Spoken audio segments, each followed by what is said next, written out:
Hello, welcome to another WordPress with Leo episode. In this video, I'm going to show you the difference between pages and posts in WordPress.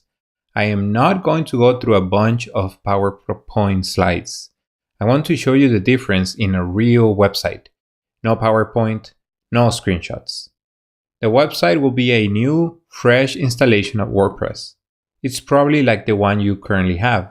But if you don't, just head over to wordpresswithleo.com/bluehost to get your own website for $3.95 a month and a free domain name. Alright, so in the screen you can see my new WordPress website. I'm using the 2017 theme. And to help you see the difference between pages and posts more clearly, I'm going to change the theme real quick.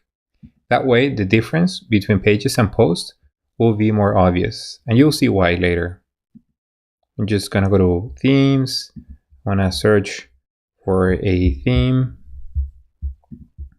I use a feature filter to look for blog related themes, and this is the one I want to install. All right, it's been installed. Now I'm going to activate it.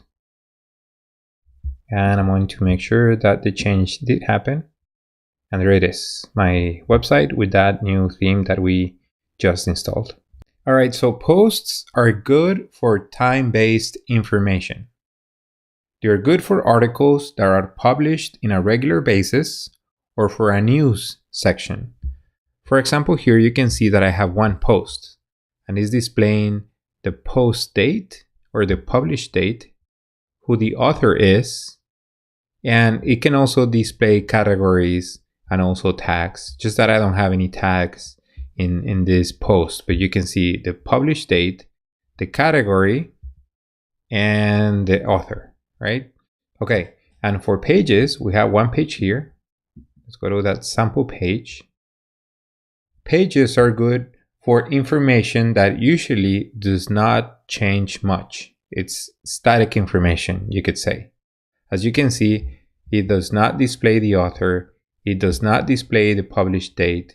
There are no tags and there are not categories for this page. All right. So for example, you would use a page for an About Us page, a Contact Us page, a page that describes your services. Those type of pages usually don't change a lot, right? Now, why would you use a post, or in what case would you use a post? Well, if you are churning out articles weekly, you would like to use, or you should use posts. Or maybe you have a news section in a company website. Well, that could also probably be a post because you're publishing those news often. Another main difference is that pages can have parent-child relationships and posts do not. Let's see an example. We're going to create a couple pages. Let's say that you are creating a photography website. So we're going to create a portfolio page. Okay, so let's publish this page. Oops, I misspelled portfolio. Update. As you can see here, if I refresh the page, now we have a portfolio page. But now we're going to create another page. Let's call this one, let's say, engagement. Publish. If we refresh the page here, we see that we now have a link to the engagement page.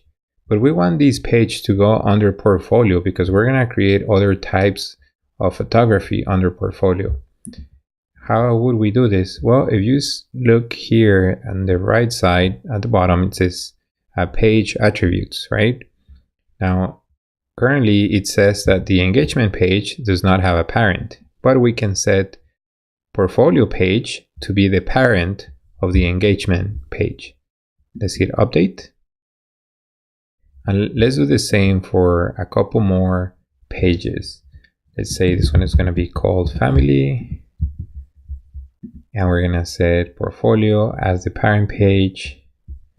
And let's create one more. Maybe maternity.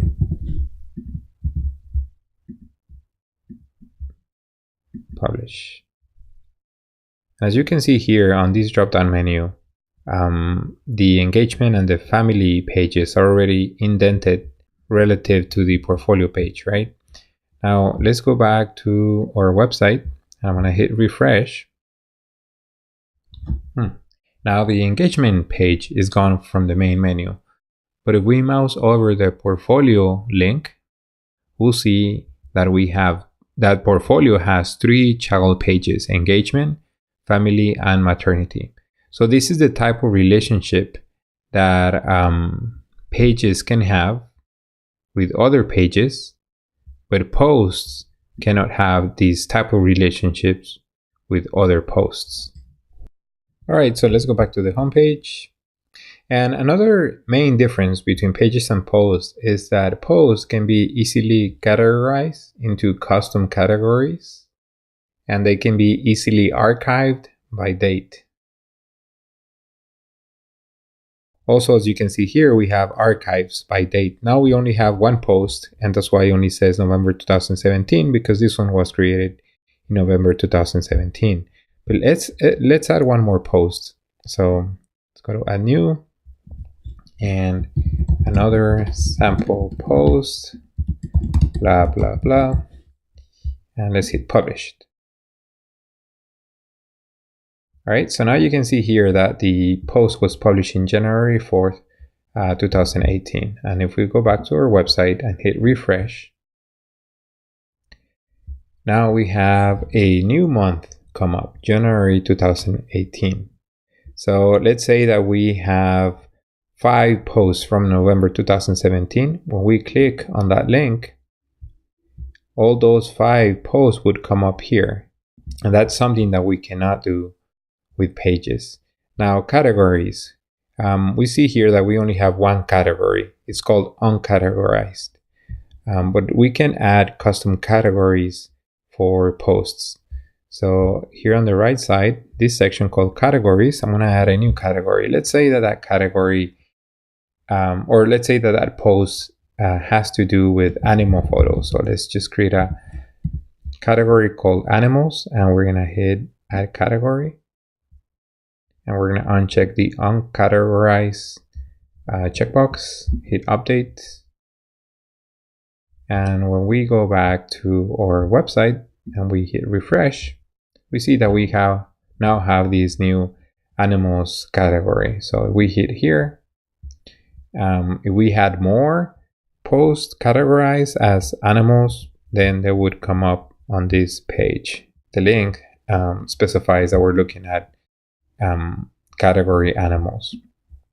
Oh, and also that posts do have is the tags. You can also tag your post with custom tags. Let's say we have another tag called animals, and let's say that this one is about turtles, and another one for, I don't know, reptiles.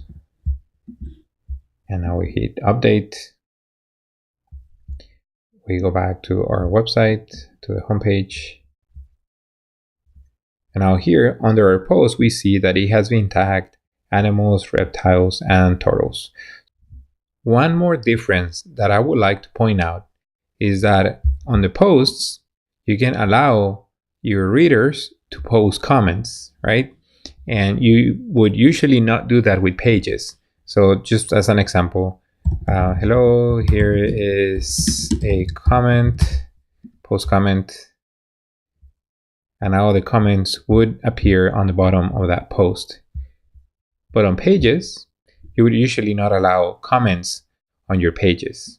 So those are some of the most important differences between pages and posts in WordPress. If you enjoyed this video, please hit the subscribe button so that you can subscribe to my channel. Or if you have a question, please post it on the comments section. This is WordPress with Leo. Thank you for watching.